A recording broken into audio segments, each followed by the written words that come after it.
Whispering Woods is flying high with the success of both the petting zoo and Predator Ridge. The team is more tight-knit than ever, with Genevieve Joyce at the head of the operation. Attempting to stay true to her grandmother Vivian's plans, she wants to continue rescuing animals and providing them with a safe space here at the Haven. The tight-knit staff is supportive of this plan. Jonathan Vaughn, Imogen Chen, Antonio Garcia, Wesley Parsons, Anna Kingston, Charlotte Baker, and Arthur Joyce being the heads of their departments. The zoo's rising reputation and educational focus has caught the eyes and ears of many organizations, including one in Nepal. With the recent sighting of a Pallas cat near Mount Everest, the exotic pet and fur trades of Asia have suddenly gone into a frenzy. The rescue's representative, Sabina Maharjan, contacts the zoo looking for a safe place for a pair of these wildcats, and it looks like she might be in luck. Welcome back to Whispering Woods Wildlife Haven. Whispering Woods is expanding into Asia with a Himalayan-inspired gate, Pallas cat enclosure, and now a much larger and rockier habitat for not one but two species of hoofstock. Genevieve Joyce is excited to add to the Haven's animal selection, but also apprehensive about the time, energy, and finances required, sentiments Jonathan Vaughn, the accountant, shares. On the other hand, the head zookeeper Wesley Parsons is ready to dive in headfirst, and Imogen Chen, head vet, is prepared to research any new animals headed their way. With a new connection established, Sabina Maharjan of the Asian Conservancy Project is able to secure the delivery of both Takins and Markhors from various breeding programs in Asia. The Markhors, however, come with a price. Hamza Nuruzaman, the son of a wealthy politician who wishes to be the designer of this specific enclosure. Welcome back to Whispering Woods Wildlife Haven. Whispering Woods is growing, and Genevieve Joyce couldn't be happier. Newly established connections with Sabina Maharjan at the Asian Conservancy Project have allowed the relocation of a pair of Pallas cats and the design of a spacious enclosure for Takin and Markhor by Hamza Nuruzman, an up-and-coming Pakistani architect. Now, news of Little Asia at Whispering Woods has reached China, where Feng Liwei, a Chinese businessman looking to support conservation efforts, wants to leave his mark in Europe. Promising a hefty sum of £200,000 for the design of a Chinese garden and pagoda, he has only one request: a red panda. Imogen Chen leaps at the opportunity to house one at the Haven, despite protests from Wesley Parsons, who has recently been trying to secure a pair of Chinese pangolins. But money talks, especially where Jonathan Vaughn is involved. So regardless of his nephew's wishes, the accountant gives the go-ahead, and Arthur Joyce, head of construction, puts his team to work. Welcome back to Whispering Woods Wildlife Haven. Whispering Woods is getting ready for another exotic import, the Asian water monitor. Genevieve Joyce is really pushing for some more international visibility, and her contact at the Asian Conservancy Project, Sabina Maharjan, is more than happy to oblige. Every year, between 50,000 to 120,000 Asian monitor skins are harvested from the wilds of Malaysia for use in fashion accessories, which are shipped globally. Anna Kingston, head of education and conservation, is looking forward to having a new project on board for the Haven. Before the monitors can arrive, however, the head vet Imogen Chen slips and falls, and is off work for the foreseeable future. Wesley Parsons, head zookeeper, offers to pick up some of her workload, but Genevieve is skeptical that he will be able to handle it on top of his own growing duties. In an effort to smooth things over, Arthur Joyce takes over some of the animal care. This leaves Charlotte Baker to handle more of the contracts and paperwork for construction, and Antonio Garcia with even more on his plate as head mechanic, directing crews to the proper sites.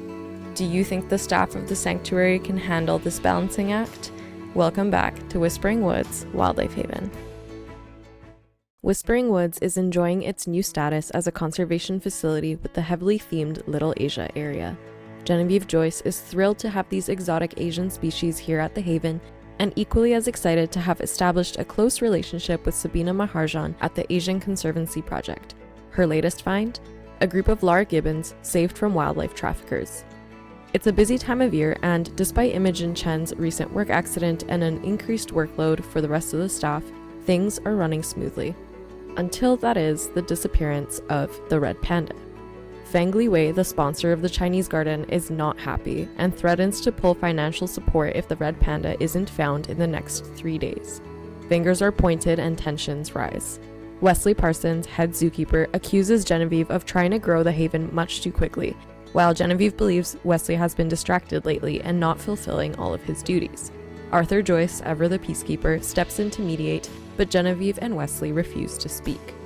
Meanwhile, the Lar Gibbons still need a place to recuperate, and with this bad press, the Haven needs to come up with some sort of gimmick to keep people coming through the door. Luckily, Hamza Narizuman is up for another design challenge, and Anna Kingston is looking forward to designing some new educational resources. Welcome back to Whispering Woods Wildlife Haven. Whispering Woods is still in a panic.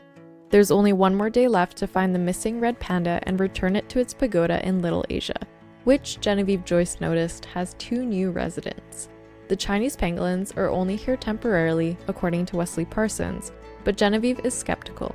Is it really only a coincidence that the Chinese pangolins the zookeeper initially wanted showed up right when the original resident of the enclosure disappeared? The team begins to draw up plans for the pangolins, but receives an emergency alert. Orchid City Zoo has been decimated by a hurricane, leaving many animals without a home, including these 2 binturongs. Whispering Woods agrees to take them in, just as Arthur Joyce receives another shipment from the Asian Conservancy Project, 2 pairs of Asian small-clawed otters. Thankfully, these 2 species can coexist in a single enclosure, and Hamza Narizuman begins working on a Cambodian-inspired habitat. There's some good news in all of this, in that it looks like Imogen Chen will make a full recovery by Christmas.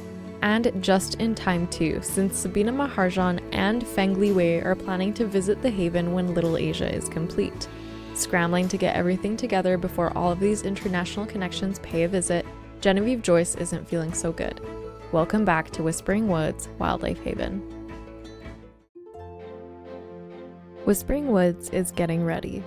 For visitors, for animals, and for the holidays. Though there are certain rifts between staff still, it's the season for forgiving. Besides that, the Haven needs to show a united front as their guests from Asia arrive to view the completed Little Asia section. Despite the various roadblocks along the way, the zoo is progressing incredibly well, and that of course means even more animals to take in. Seized from an unlicensed hobby farm that was using them to pull sleighs as a tourist attraction, a herd of reindeer is on its way. With guest demands increasing now that the zoo is larger, the team has a brilliant idea. A Christmas market filled with food, drink, and souvenirs for everyone to enjoy, especially the incoming foreign guests.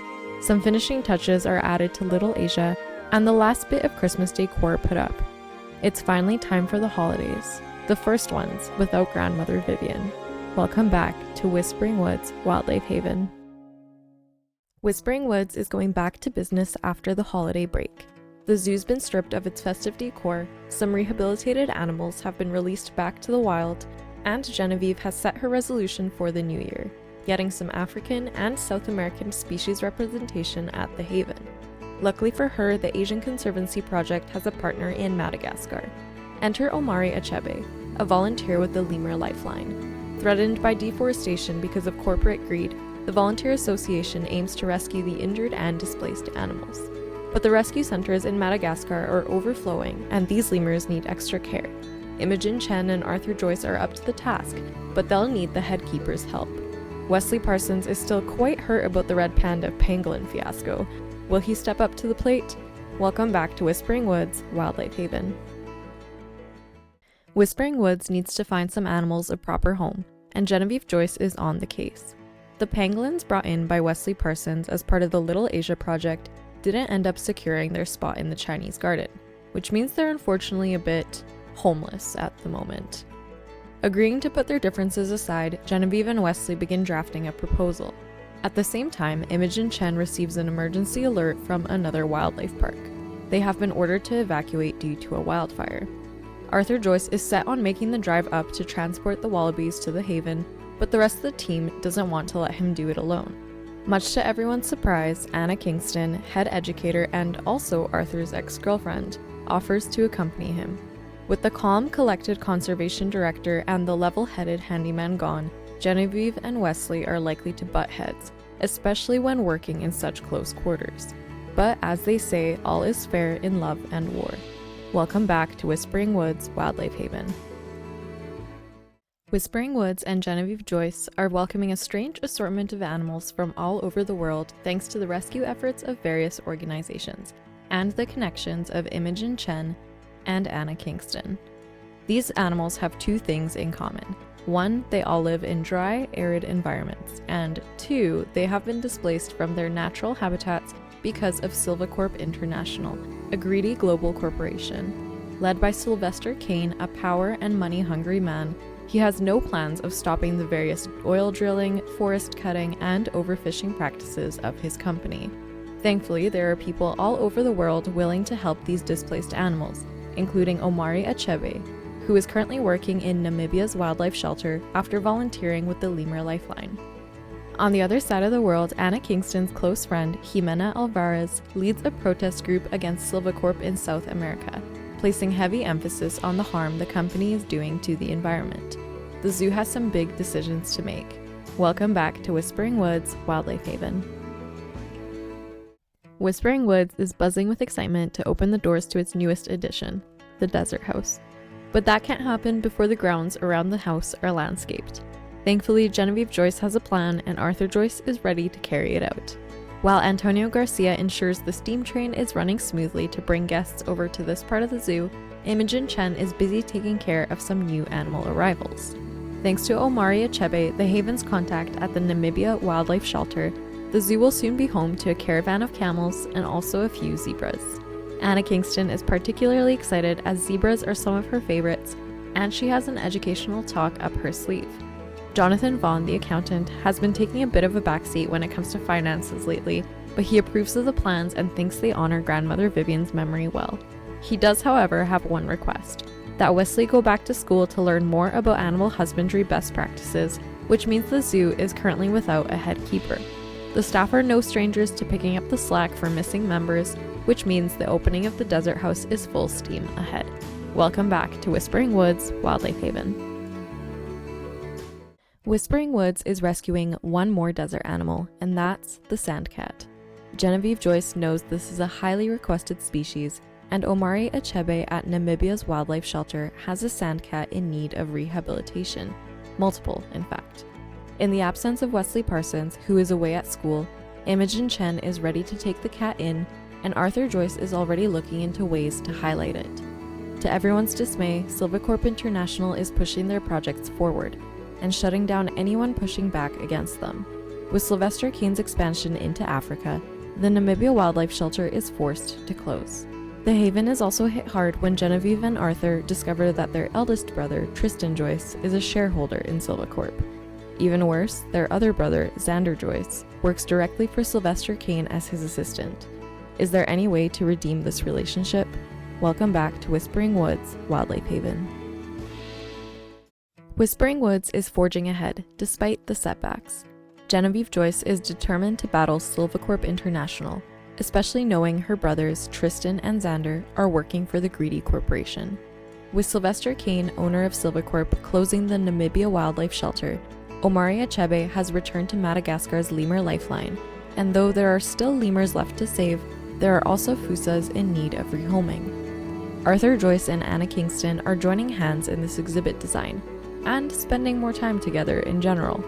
In the midst of it all, Jonathan Vaughn is taking a step back from Whispering Woods to take care of a few matters, but Charlotte Baker is willing to take up the ledgers while he is gone. Regardless of what's happening behind the scenes, guests are still streaming through the doors, and for right now, that's all that matters. Welcome back to Whispering Woods, Wildlife Haven. Whispering Woods is suffering from success. Genevieve Joyce is thrilled with how well the zoo has developed since its humble beginnings, and Charlotte Baker, temporarily in charge of finances, thinks it's time to invest in a gift shop. Arthur Joyce is game to begin construction, but Anna Kingston still wants an educational factor to welcome guests to the zoo. The team reaches a compromise and the build begins to take shape. However, the threat of Silvacorp still looms overhead, and it's one that shouldn't be taken lightly. Welcome back to Whispering Woods, Wildlife Haven. Whispering Woods is headed in the right direction. Between breeding programs with other zoos, rescue initiatives with the Lemur Lifeline and Namibia Wildlife Shelter, and plenty of new infrastructure to support not only the animals but also the staff and guests, the Haven is thriving, making more money than it knows what to do with, and helping endangered species in the process.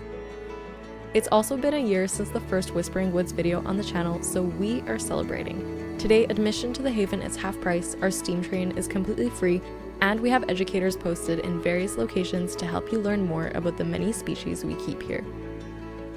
It's a lovely, sunny day until... what's this? Genevieve and Arthur run into their youngest brother, Simon Joyce, who has come for a zoo tour. Having recently visited Silvacorp's headquarters, he wants to make up his own mind when it comes to taking sides in the family. Tristan and Xander Joyce did their best to convince him, yet there was something about Sylvester Kane that Simon didn't completely trust. But animal conservation stops for no one, and Jimena Alvarez with the protest group in South America is livid about how these animals are being treated in the face of Silvacorp's ever-expanding empire. Genevieve and the team have a whole pack of coyotes to her home, and they better make it quick. Welcome back to Whispering Woods Wildlife Haven.